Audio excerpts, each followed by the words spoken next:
Science shows us when we worry, we lose 50% of our body's strength instantly. That's mad. More importantly than that, it narrows our vision, both mentally and physically. Those of you who wear glasses, stop worrying. If you're new to my channel, my name is Celia and I help people unlock their potential. If worry impairs our vision, then there's a problem. Often we're worrying about something we need to do something about. Like looking at a cracked mirror. It's distorted, we're not seeing things clearly. And sometimes we need people to help us so that we can get things back in perspective. Why do we worry? We worry because it's a habit. That's all worry is. It's a habit that we need to stop. When worry really takes hold and we begin to panic, then our body goes into fight or flight mode. Something called an amygdala hijack takes place. The amygdala is at the back of the brain. It will shut down our frontal lobe or frontal cortex, which is the rational thinking part of the brain. That's why we can make really silly decisions and we just see things out of perspective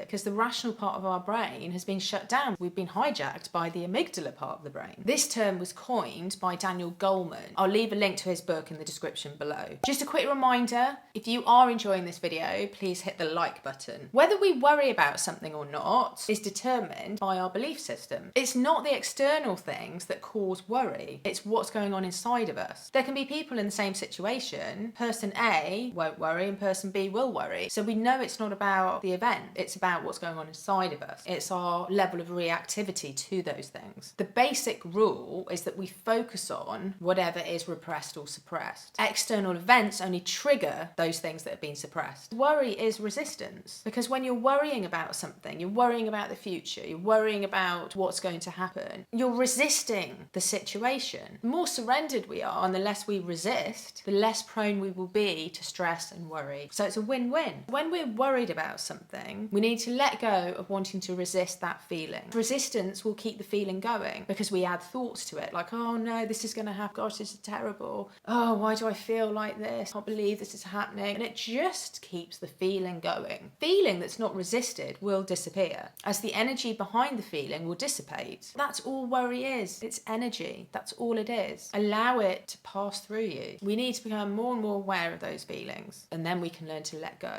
The thing is, we mirror what we get in life. We mirror it. So if you're feeling worried and you're thinking all the worrying thoughts, negative things, then you are going to get that in your life. You see, it's an incredible potential that we have, but we use it the wrong way. We worry, we imagine the worst, and guess what? Those things happen. We start actually thinking about all the good things that could happen, then those things will start emerging in our life. And this is why worrying is so bad for us. That's why gratitude is so important, because it's changing your perspective, changing your focus. We need to understand that our minds control our surrounding life. That's why some people are just absolutely killing it and doing really, really well, and other people aren't. Because it's so easy just to stay with what's comfortable and just to stay with, you know, well, it's always been like this. We've always struggled with money, you know, hopefully we'll have enough for a pint of milk. Because if that's all you've seen in your environment, that's all you know, you keep seeing the same things. You keep imagining, oh, we don't have very much money. When you change that, change your mind. It doesn't matter where you come from. It doesn't matter what your background is. You don't have to be clever. I mean, honestly, look at some of the most richest people in the world. They're not that clever. Seriously.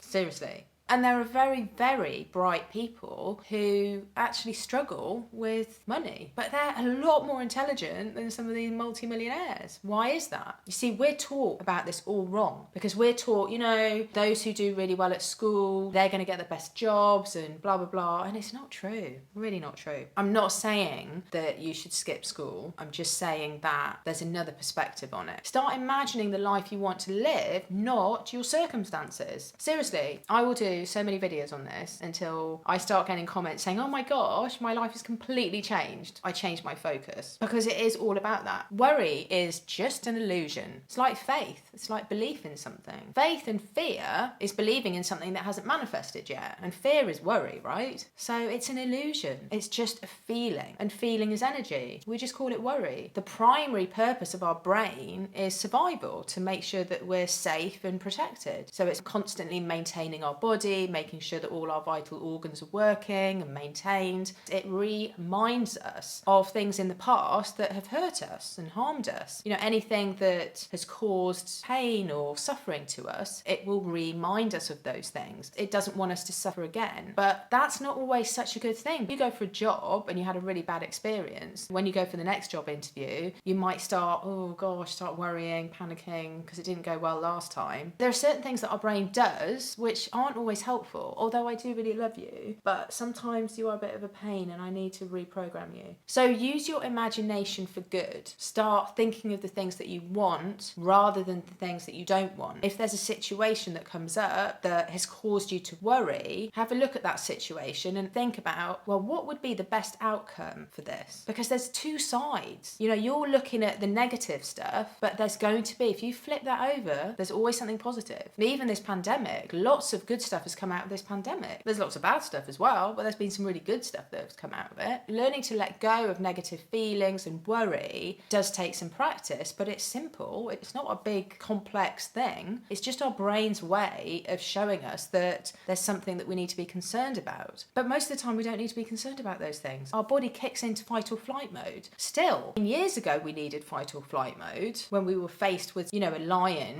that's going to eat us alive. But the stresses that we have today are very different, because fight or flight mode sends the blood to the hands and the feet, so that we're going to fight or we're going to run. We don't really need to run out of a board meeting because we got stressed. Well, not tried that before. That would be interesting, wouldn't it?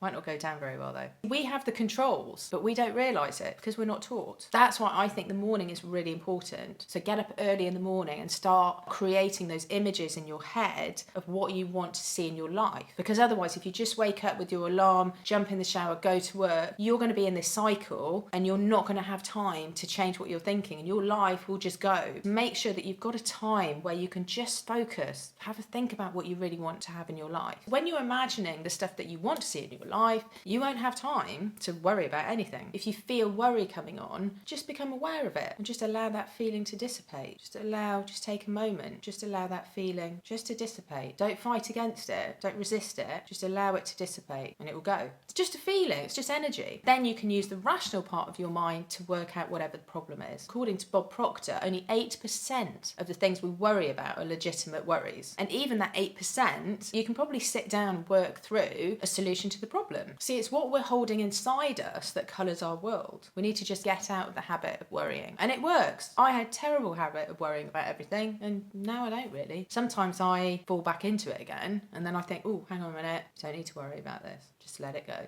You feel like a relief. You'll know when it's dissipated. Is dissipated a word? Anyway, because you'll feel lighter. It'll be like a weight off. When we start using our imagination the way it was supposed to be used for good, we will start reflecting those things back into our lives. So when we start seeing those good things in our lives, health, money, love, the environment will start changing to match what we're thinking about. Thoughts become things, right? It's the imagination that changes the environment. The only reason your environment is staying as it is because you keep seeing the same thing, and that's what you're thinking. You're thinking what you're seeing. So you need to change that and start thinking what you want to see, then your environment will reflect that. So make sure that you're using your imagination for good and happy stuff and not worrying stuff, because you're going to get that in your life. That's the end of the video. I hope you enjoyed this video. Please give it a thumbs up if you liked it, and I hope to see you on my next video. Bye! Oh, my voice went really funny then.